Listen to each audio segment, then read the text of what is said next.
And now, still in the United States, the latest on moves to deport Mahmoud Khalil, a Columbia University graduate and pro-Palestinian activist accused of being a Hamas sympathizer. The Trump administration now says his deportation is justified because he did not reveal connections to two organizations in his application to become a permanent U.S. resident. The government says Khalil failed to state on his green card application he had previously worked for the Syria office of the British Embassy in Beirut and was a member of the UN Relief and Works Agency for Palestinian Refugees, UNRWA. So for more, it's a pleasure to welcome Shai Davidai, Assistant Professor at Columbia University and host of the podcast Here I Am with Shai Davidai. He joins us live from New York. Shai, thank you so much for your time. So, thank you for having me. Thank you for covering this issue. Important indeed, and such heated reaction to this case, as you well know, the fate of Mahmoud Khalil. Let's start there. The Columbia student facing deportation, he's accused of conducting activities linked to Hamas, and now these claims that he had hid information when he applied to be a permanent U.S. resident. Now, obviously, everyone is innocent until proven otherwise. That said, what is your take? What kind of reaction are you seeing there in New York? Well, first, we have to make sure that we get all the terminology and the words right. Mahmoud Khalil is not being detained for deportation because of him being a Hamas sympathizer. In fact, if every person that was a Hamas sympathizer was deported from Columbia University, there'd be a problem. We would have very few students and also very few professors, including the entire Department of Middle Eastern Studies.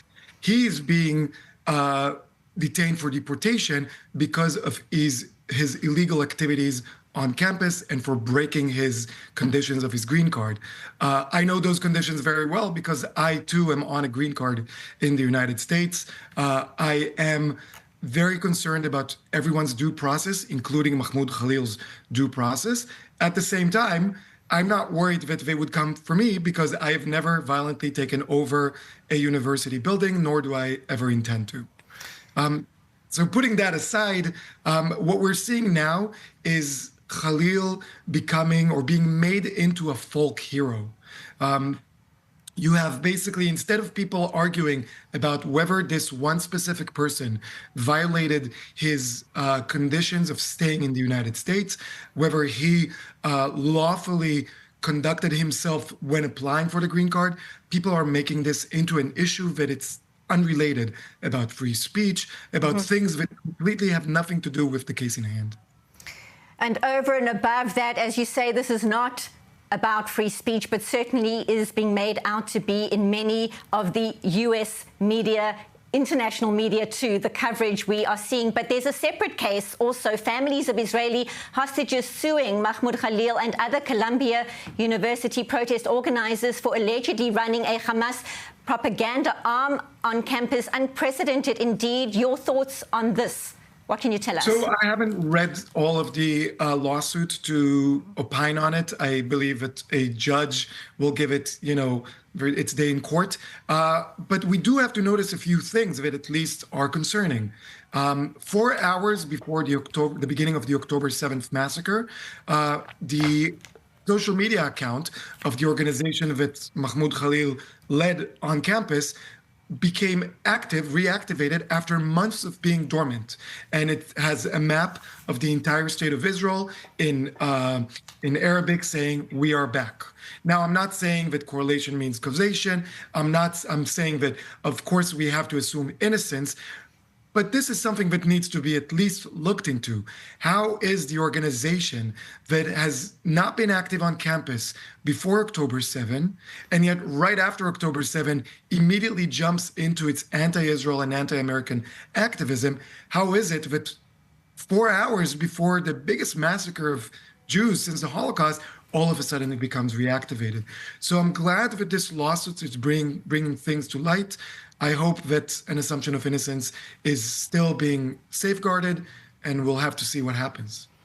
Well, it certainly would be staggering if organizations in the U.S. knew about The October 7th plans, and intelligence and security experts here in Israel had no clue at all. As you say, many questions. We wait to see what those answers look like. Shai, I'd love your take on the kind of feedback that you are getting from Jewish students right now in the United States, not only at Columbia, but on other campuses as well. Are they comfortable going to class? Can they wear yarmulkes or a Star of David? What are young people saying now? What is your sense? Well, the question of can they and do they is two different questions. Yes, they can. Most students are perfectly safe. They can go to class. In fact, since Mahmoud Khalil was detained, it was 2.5 weeks ago, we have not had one violent takeover of a building on campus. To remind people, the week before he was detained, he oversaw not one, but 2 violent takeovers. So we do see progress. At the same time, I just met on the street, ran into an Israeli student who doesn't tell people he's Israeli until they get to know him better. Why? Because he's afraid he'll be judged before being given a chance to show who he is. So we definitely have prejudice that is happening on campus. It's happening all over the United States on campuses and in Canada. Some Jewish students are leaning into their Jewish identity, wearing their Magen Davids, their hostage pins. A lot of them are choosing to hide it, not because they are afraid for their physical safety, but they're afraid for their friendships, they're afraid for their grades, they're afraid to be focused for verbal harassment and stuff like that. It certainly is so disturbing to think that that is the case in 2025 in the United States of America. Shai, you mentioned earlier on at least, that if they had to arrest people for being sympathizers to terrorist groups, it could be a problem on campus. The faculty at Columbia University, I understand, has been staging some protests as well over what they call the university's capitulation to Donald Trump's demands. Tell us more. Where were those faculty protests when Jewish students were being targeted on that very same campus? Yeah, so we have to look at the protests that have been happening on campus by faculty. The core group has been protesting with the Hamas supporters for 17 months.